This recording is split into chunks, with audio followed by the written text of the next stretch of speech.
YouTube says it has had enough of vaccine misinformation on its site. And false stories from phony sites to run circles around major news outlets. Many people don't know the difference between something real and something created to deceive them. Open your eyes. If you've ever had this feeling that something was terribly wrong with the world that we live in, but you couldn't figure out just what it was, then you've come to the right place. Secret societies, mystery religions, and the Illuminati have been controlling our reality since the beginning of time. But not anymore, because there is an awakening happening, and you are about to become a part of it. Wake up, because this is a call for an uprising. This is a call for an uprising. Welcome to today's show. Jeffrey Hilton, you may have heard of this man, if we want to call him a man. I'm sure he's probably not even really human. If we cut him, he probably bleeds black goo. But Jeffrey Hilton, the man they call the Godfather of AI, has been giving more interviews as of late where he's been saying very peculiar things, where he's hinting at nations coming together as one to prevent an artificial intelligence takeover. Of course, he's referencing how AI will help bring in a new world order. He's also talking about, once again, how artificial intelligence is going to replace the majority of humanity. In fact, he also says many times over, as I've covered in the past, that artificial intelligence is going to kill off humanity. And he gave a very peculiar interview, a couple of them this week, one with 60 Minutes and one on CNN that I want to play for you specifically, where he talks about the future of AI and how we need to make motherly AI, that AI is going to serve as our moms and our dads. It's going to be a parent to us because it's going to be so much smarter than we are. Well, it's going to control our households. It's going to rule our lives, and we're going to be second-class citizens to AI. And nobody's pushing back at all whatsoever on this. Even in the interview, which is shocking, Anderson Cooper talks about how these people are unelected. Who's creating AI? Why is AI here? Well, we all know the real answer to that. It's not these tech companies that's creating AI. It's your government that's created artificial intelligence. Your government that's created the internet. It's your government that's responsible for funding companies like Palantir that are all bringing in the surveillance state. Now, I want to cover this guy real quick, Jeffrey Hilton, if you haven't heard of him. He's another DARPA plant, and they're using him to bring about these warnings of AI. He's going on all these news stations. He's been doing it for years, pretending that he's the Godfather, the one who made AI, but he wants to warn you about how AI is going to wipe us out. And the majority of people don't even realize it. He's really just a DARPA crony, okay? Just like all these guys are. He's got connections to the Carnegie Mellon. He's got connections to other associations that were fully funded by DARPA, but they pretend that he came up with AI at Google and he left Google to freely express his concerns about the potential dangers of AI, right? So he created AI, then he leaves Google to tell everybody how dangerous AI is. He's on every single news station, constantly alerting people as to what is going to happen, desensitizing them, of course, and not even giving people the option of maybe we as a human race should push back against AI. They're telling us that AI is inevitable, that we have to accept AI. Now he's telling us in this interview I'm about to play for you that AI is going to be our mommies, and AI, of course, will cause a massive collaboration between nations to make sure that there isn't some type of takeover. But they also want to let you know there's a war going on for AI. And who's going to win that war? Is it going to be China? Is it going to be Russia? Is it going to be USA? And that, again, is one of the trigger points that they use on the sheeple to get them to accept this. Because if China has AI and we don't, China could wipe us out. So we need our own AI. And that's how they get people on board without any pushback whatsoever. Listen to this interview that was on CNN and take note of a couple of the quotes that he says in regards to how AI is not only going to kill us off and take our jobs, but it's going to serve as our mommies. A stark warning about artificial intelligence from Jeffrey Hinton, the Nobel Prize-winning scientist whose pioneering research helped lay the groundwork for AI. That's why he's often called the Godfather of AI. Hinton says there's a 10 to 20% chance AI will wipe out humans, but made headlines today suggesting at a conference that the tech industry should somehow install what he termed maternal instincts into superintelligent AI, so they'll protect humans like mothers protect their babies. They've been saying, we have to stay in control of these AIs. We've somehow got to be stronger than them. We've got to be dominant and they've got to be submissive. That's not going to work. We have to make it so that when they're more powerful than us and smarter than us, they still care about us. Geoffrey Hinton joins me now. Professor Hinton, your remarks have obviously gotten a lot of attention. You talked about engineers building maternal instincts into AI models. What would be the purpose of that? What would that do? And is it even possible? Most of the AI experts believe that sometime in the next 5 to 20 years, we'll make AIs that are smarter than people. And they'll probably end up much smarter than people. And there's very few examples we know of smarter things being controlled by less smart things. In fact, pretty much the only example we know is a mother being controlled by her baby. To make that happen, evolution built maternal instincts into the mother. And if we don't do something like that with these alien beings that we're creating, we're going to be history. How hard is it from just a technological perspective to actually build motherly instincts? I mean, is there an example of that being done at all, or has that happened at all? The only real example we have is evolution. Evolution obviously made a pretty good job of it with mothers. People haven't been focusing on that. They've been focusing on making these things more intelligent. But intelligence is just one part of a being. We need to make them have empathy towards us. And we don't know how to do that yet. But evolution managed it, and we should be able to do it too. You know, we've heard from so many people, leaders in the tech field, who say, well, look, if the U.S. doesn't win this war, this battle for dominance in the AI world, a rogue nation, a country that's an enemy of the United States, China, Russia, they're going to have AI. If China is not developing AI that has maternal instincts, and the U.S. is the only one who has maternal instincts, does that not make them... is that not making them weaker in this war for dominance? Well, there are many risks of AI, like cyber attacks and loss of jobs and making nasty viruses. But one of the risks is this existential threat that AI will take over. And for that threat, all the countries will collaborate because they're all in the same boat. No country wants AI to take over. Just as the USSR and the Americans collaborated at the height of the Cold War, countries will collaborate on how to prevent AI from taking over from people. Do you believe human nature won't encourage some leader somewhere or some government somewhere to believe that they can control it, whether or not that's actually possible? Well, we have a nice example in the States of a government that's determined to control it. I don't think that's going to work. It may work against other countries, but when AI becomes smarter than people, that's just not going to work. This whole idea that people need to be dominant and the AI needs to be submissive, that's the kind of tech bro idea that I don't think will work when they're much smarter than us. Do you still believe that 10 to 20% chance of AIs wiping out humans is possible? Oh yes, if we can't figure out a solution to how we can still be around when they're much smarter than us and much more powerful than us, we'll be toast. What do you think? It's stunning to me that this technology, it's already changing things, but the tidal wave of change that we are going to be seeing shortly and are already seeing, that it's being run by people who are not elected. These are people, who are making billions of dollars doing this. Nobody ever really elected them. There's been no consensus agreement that, yes, this is good for humanity. Do you think the average person, and I include myself in that grouping, understands what is about to happen here? No, I think they don't. And I think it's important for the public to understand it. We need a counter pressure to the tech bros who are saying there should be no regulations on AI. And also we need the countries to understand they need to collaborate on how to avoid the existential threat.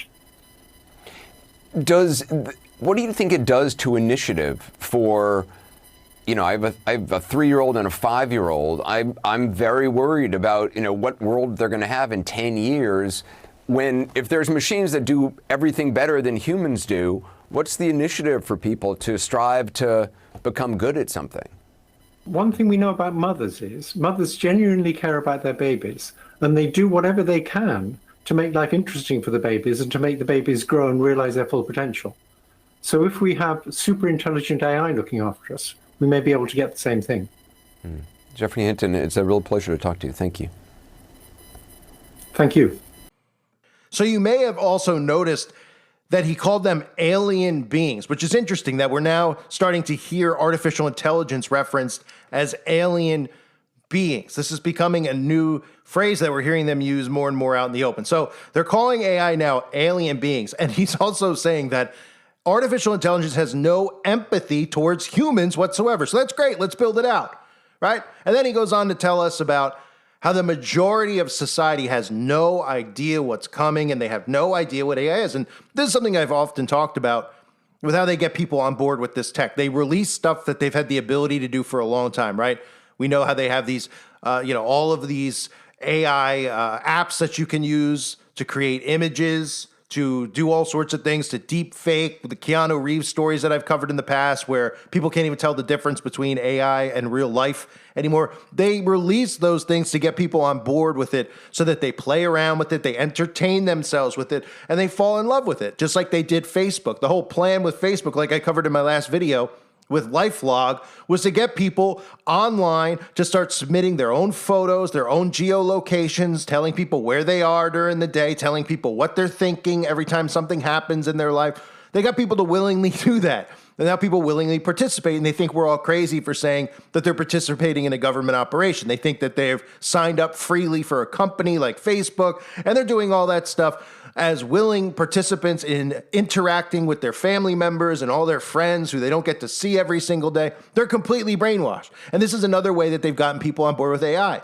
It's stuff like, ooh, you could make pictures here, you can make pictures there. The government's been doing that for a long time. We know that a lot of these false flag events, they used and have used AI in the past to create images of some of the families at Sandy Hook. This is tech that they've had 30, 40, 50 years probably in advance. So he talks about how this AI is going to have no empathy towards us, which is interesting, right? You would think if we were building something that would hate humans, and this is like the Gordy Rose video that I have done many times in the past where Gordy Rose has given me strikes and taken the videos down, where he calls AI alien beings, calls them little demons, right? We have Elon Musk talking about how with artificial intelligence, we're literally summoning the demon. We have this guy, the Godfather of AI, calling them aliens. How do people not realize that this is spiritual? This is spiritual, what's happening.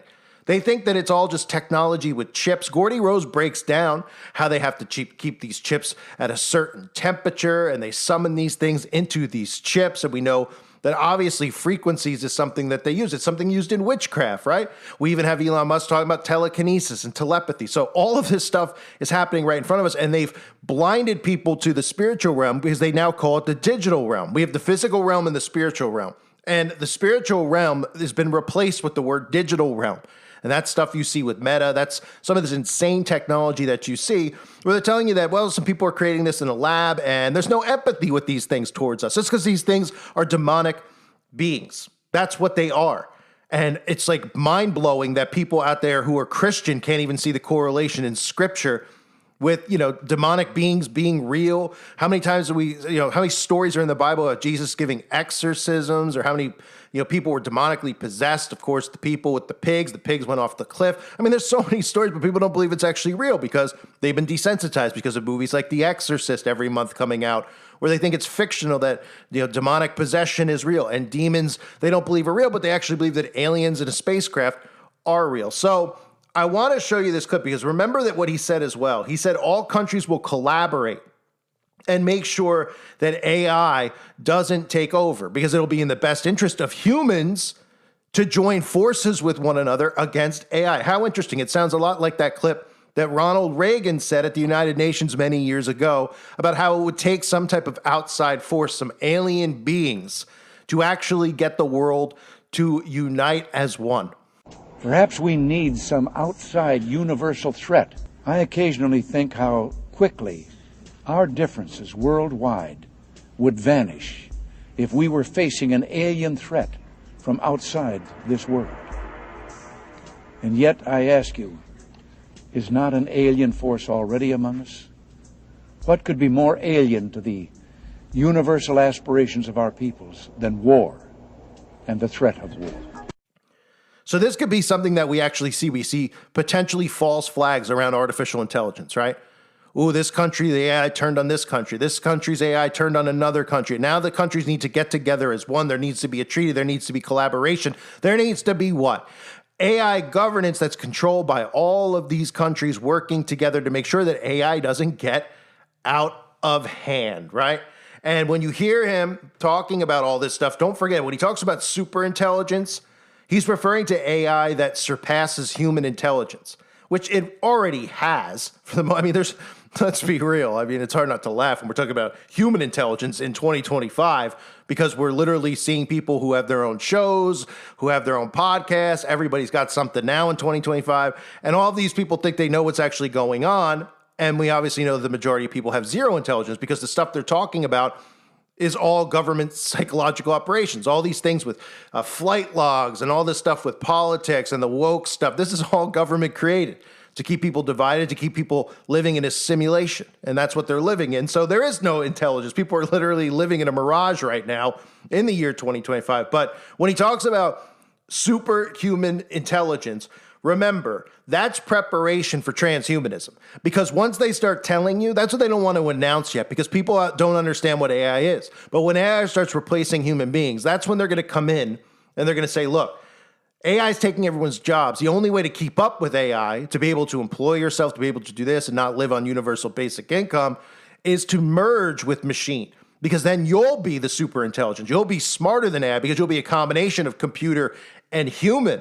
Whereas the computer's just a computer and you're just a human. You'll be more powerful. You'll be like a superhero. That's what they're prepping people for. That's what I constantly warn about with these types of interviews, where they start deceiving, they start getting people concerned about what's going to happen to them. But they already know problem, reaction, solution, what the end game is, to get man and machine merged as one. So this guy is somebody who has said on the record that AI is 30 years away. Now he's saying it's 5 years away from taking over, which wouldn't surprise me, because we know the new Operation Warp Speed is to get this all in place by 2030, maybe by 2028, by the time Trump supposedly is going to leave office. And there's no good outcome here. There's nothing beneficial here, but everybody is so distracted with so much noise and so many frequencies they're hit with every single day that they don't even know what's about to go down. And you try to warn them about it, but they literally think that AI is the new Google search, because they've turned the Google search into AI, right? Trying to get what's the big deal? It's no different than a Google search. You try to tell them about the other stuff with AI and the surveillance state with Palantir's doing, and they go, no, it's not. AI is like, I can make a picture of Brad Pitt hooking up with Tom Cruise. And you're just like, well, they do that anyway. You don't really need to make a picture of it. But sure, they think that is really what it's about. Like, the dangers of deep fakes. And those are extremely dangerous, because guess what? They can do it with you one day, put it on the news, because their AI videos are way more advanced than the ones they let us have. And everybody out there will think it's a real story. They could take me and put me doing some type of crime and say that I assassinated. They can do it with any one of us. Because just remember, the AI they have is so much more advanced. So when you see these really good AI deepfakes, just imagine how much better theirs are. They wouldn't give anything to us that they actually have planned to use, where you won't be able to decipher if it's real or fake. The ones they give you, obviously we've seen some of the images where, the guy's got 4 fingers or 3 fingers because the AI doesn't make the fingers right. That's a common theme that people always joke around about, how the AI always gets the hands mixed up and other little features mixed. That's because they give you bottom level AI to play with, so that when they roll out more AI, you're just going to go with it and accept it. An AI is going to bring in more modern medicine, right? Gene editing and all the things that we know that they have planned in the future. But the one thing we know is that it has no empathy towards us. So that makes sense, right? It's like Dr. Frankenstein, right? Yeah, we should create serial killers in a laboratory and let them loose in society. It's the same thing as doing that. And they go, well, the benefits outweigh the cons. Well, what's the benefit? They don't give you one single benefit. Well, you can call, we don't have to have operators on the phone anymore. We can have stupid machines that can't even understand what you're saying. They constantly send you back to the main menu. Yeah, that sounds like a great time, right? And how many times have any one of you tried to message a bank or somewhere, whether it's a chat on the website or a phone call? They don't even know what you're saying. That's what they want the future to be, is everything to be automated. Now, it's going to be more advanced than that, because that's just a conditioning mechanism. But you would think that the human race would unite as one and say, well, we don't need to replace humans. There's one thing we have in common. We don't need an outside force replacing us. We don't need machines replacing us. But they have the people so divided that the people don't care about one another anymore. That's what we've seen over the last 8 years, right? The Bible talks about people growing cold. How cold have people grown? Think about that. I mean, I never thought I'd see a day where people, other than, somebody selling drugs, or, prostitution, those types of things where someone says, well, you shouldn't be allowed to earn a living like that. People used to say, look, however you need to put food on the table to support your kids, right? I don't need to hear about it, right? Well, in this world, people don't want anyone to have jobs, right? People are jealous of other people's jobs. People tell everybody to get a real job. I mean, nobody cares. So they don't care that people are getting replaced. And a lot of it obviously has to do mostly with the left-right divide, that people have grown so cold, people don't like one another, and people love their tech more. So that all leads us to what's going on. People being cold with one another, not liking one another, and people being obsessed with their tech. And then they come out with more tech. Ooh, start dating your tech, right? Some of the creepy crap we see going on in China. People dating technology, making virtual girlfriends and boyfriends, marrying their tech. I mean, I did a video once. For anyone out there who hasn't seen it, they put these things on the phone, like lips on the phone, and they're making out with their phone. And you make fun of it, and people out there defend it. They're like, let them do what they want. And you're like, hey, well, I've said it a million times. What are the padded rooms for? What do we have the padded? Oh, right, the padded rooms are for us. Because these people are so deep in the psychosis, they think that we're the ones who are crazy. That's what's scariest about it. They think we're nuts while people are putting lips on their phones and making out with their phones. We're the ones who are crazy because they're so deep in the psychosis. So there's going to be no empathy towards us when the AI is released.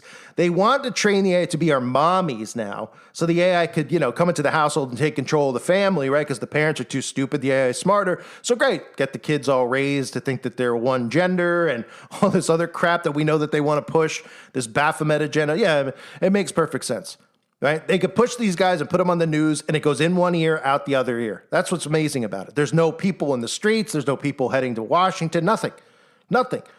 Instead, you see, some of the crap. You go over to Rumble and you look at, because, obviously I'm trying to do some stuff on Rumble, but it's a complete nightmare. Every time you go over there, Trump orders review of Smithsonian for being woke and out of control. Oh, featuring Steve Sorba. How embarrassing is this?